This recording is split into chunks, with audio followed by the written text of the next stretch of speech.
जिनके suicide case में एक बड़ा एक्शन देखा गया है। बड़ा एक्शन जहां पर इस इंजीनियर अतुल सुभाष की पत्नी निकिता को गिरफ्तार किया गया है। गुरुग्राम से इस आरोपी निकिता की गिरफ्तारी कर ली गई है। न सिर्फ निकिता की बल्कि इसकी मां और इसके भाई की भी गिरफ्तारी की गई है, लेकिन इन दोनों की लोकेशन दूसरी थी। प्रयागराज से गिरफ्तार किया गया है मां और भाई को, और वहीं गुरुग्राम से निकिता की गिरफ्तारी हुई है। बेंगलुरु पुलिस ने निकिता को गिरफ्तार किया।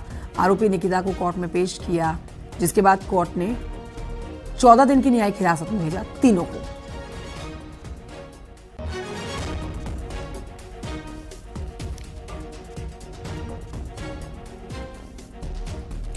तो देखिए, अब कई सवालों के जवाब तलाशे जाने हैं। ये एक ऐसा मामला जिसने पूरे देश को हिला कर रख दिया। निकिता सिंघानिया, निशा सिंघानिया, अनुराग सिंघानिया, पैसे वाला परिवार। लेकिन यहां गंभीर आरोप ये पत्नी अपने पति पर लगाती है, जिसके ऊपर आहत होते हुए अतुल सुभाष ने एक बड़ा कदम उठाया। 1.5 घंटे का एक वीडियो बनाया जिसमें अपनी आप बीती बताई और उसके बाद सुसाइड कर लिया, मौत को गले लगा लिया। जिसमें उन्होंने डौरी की बात की, जिसमें उन्होंने खुद को प्रताड़ित करने की बात की अपनी पत्नी और उसके घर वालों की तरफ से। जौनपुर से हमारे साथ मनोज पटेल इस समय जुड़ गए हैं और जानकारी के साथ इस खबर पर। मनोज, ये वो खबर जिसने पूरे देश को हिला कर रखा। मतलब कई ऐसे वीडियोस वायरल होते हैं जो लोग देखते हैं, लेकिन ये जो वीडियो वायरल हुआ है, इसको देखकर एक बात तो समझ आ गई है कि यहाँ पर पुरुष भी घर परिवार के कलेश में इतना बड़ा कदम उठा सकते हैं। इस शख्स की पत्नी को गिरफ्तार तो कर लिया गया है, उसकी मां और उसके भाई को भी गिरफ्तार कर लिया गया है।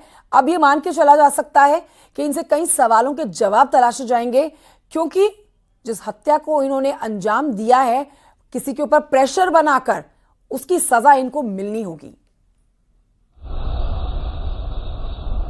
देखिए, पूरा जौनपुर से ये सुसाइड केस अतुल के मामले का जुड़ा हुआ है, क्योंकि जौनपुर में ससुराल है। जौनपुर ये आपका यहाँ एक नगर कोतवाली इलाके में पड़ता है, खुआ मंडी का मोहल्ला। उस इलाके में अतुल का ससुराल है। यहाँ पर नया मकान बनाकर अतुल सुभाष मोदी की पत्नी निकिता सिंघानिया की माँ, उसके साले और निकिता सिंघानिया यहाँ पर रहा करती थी। लेकिन जब ये देश के सबसे बड़े और सबसे चर्चित मौजूदा हालत में ये सुसाइड केस आया है, पूरे देश के कानून व्यवस्था के सिस्टम को हिला कर रख दिया है, पूरी जुडिशरी सिस्टम को हिला कर रख दिया है।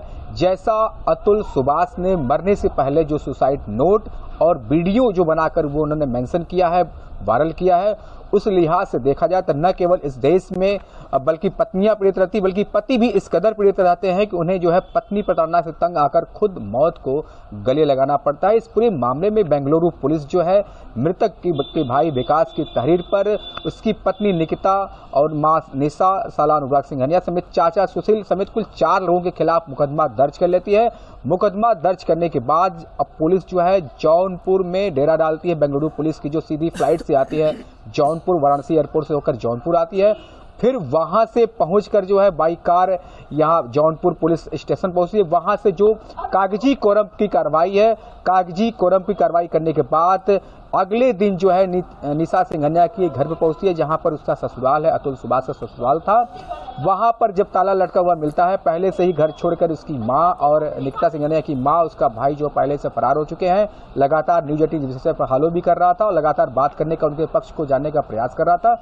यह कहीं न कहीं जौनपुर का जो प्रिंसिपल फैमिली प्रिंसिपल कोर्ट है, जिस कोर्ट में ये पूरा मामला चल रहा था, 1-2 नहीं बल्कि 9 अलग अलग केस की जो जिस तरीके से जिक्र किया है अतुल सुभाष ने मरने के पहले, उन 9 केस के भरोसे जो पत्नी लगातार धमकी दे रही थी कि अभी तो तुम्हें मरना होगा, उसके बाद तुम्हारे माता पिता भी मर जाएंगे, जैसा सुसाइड नोट और बाकी सारी चीज मरने से पहले बताया है, उसके बाद वो हमारा ही हो जाएगा।